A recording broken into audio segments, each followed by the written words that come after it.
গল্পটি সম্পূর্ণরূপে কাল্পনিক এবং শিক্ষামূলক উদ্দেশ্যে রচিত। এখানে ব্যবহৃত সকল চরিত্র, স্থান ও ঘটনা কল্পনার ফল, বাস্তবের সঙ্গে এর কোনো মিল থাকলে তা নিছক কাকতালীয়। গল্পটির মূল উদ্দেশ্য হল নৈতিক শিক্ষা প্রদান করা। দর্শকদের জন্য বার্তা, জীবনে যা আছে তাতেই সন্তুষ্ট থাকা এবং সততার পথে চলাই প্রকৃত সুখের পথ। এক ছিল পরিশ্রমী চাষি, তার নাম গোপাল। সে সারা দিন মাঠে কাজ করত, কিন্তু খুব বেশি আয় হতো না। তবুও সে সৎভাবে জীবন কাটাত।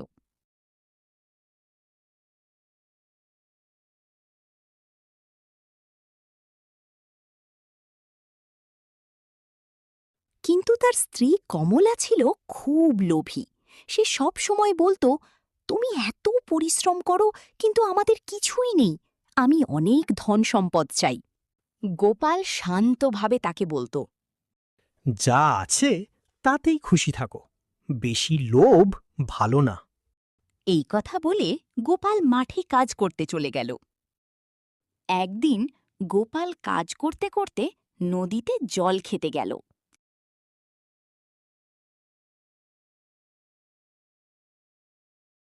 হঠাৎ পুকুরের জল ঝলমল করে উঠল, আর সেখান থেকে বেরিয়ে এলো এক সুন্দরী জলের পরী। পরী বলল, চাষি, তুমি খুব সৎ ও পরিশ্রমী। আমি তোমাকে একটি ইচ্ছা পূরণ করার সুযোগ দিচ্ছি। কি চাও? গোপাল একটু ভেবে বলল, আমার তেমন কিছু দরকার নেই, শুধু আমার পরিবার যেন সুখে থাকে। পরী হাসল, তোমার মন খুব ভালো। আমি তোমার ক্ষেতের ফসল দ্বিগুণ করে দিলাম। এই কথা বলে পরী অদৃশ্য হয়ে গেল। তারপর গোপাল বাড়ি ফিরে গেল। গোপাল খুশি হয়ে বাড়ি ফিরে সব কথা স্ত্রীকে বলল, কিন্তু কমলার চোখে লোভ জেগে উঠল।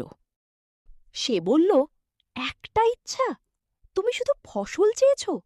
তুমি বোকা। চলো, আবার পরীর কাছে চলি। তারপর তারা পরীর কাছে গেল।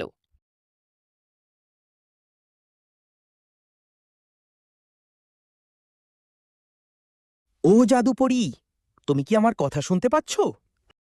পরী তাদের দেখা দিল। পরী বলল, কি বলছ? কমলা তাড়াতাড়ি পরীকে বলল, আমাদের একটি সোনার রাজমহল চাই। পরী বলল, তোমাদের ইচ্ছা পূরণ হয়েছে, বাড়ি ফিরে যাও। এই কথা বলে পরী অদৃশ্য হয়ে গেল।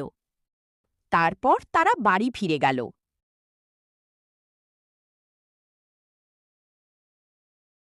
বাড়ি ফিরে তারা দেখল সোনার রাজমহল, যা তারা আগে কক্ষনো দেখেনি। তারপর কমলার লোভ বাড়ল। পরের দিন সে আবার পরীর কাছে গেল।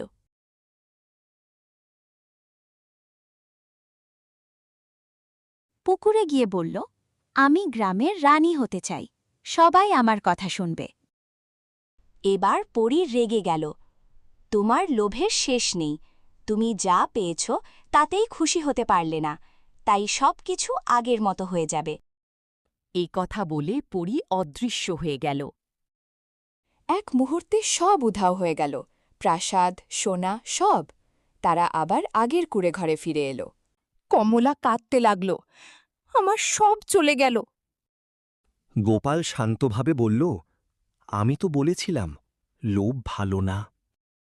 সেদিন থেকে কমলা নিজের ভুল বুঝতে পারল এবং যা আছে তাতেই খুশি থাকতে শিখল।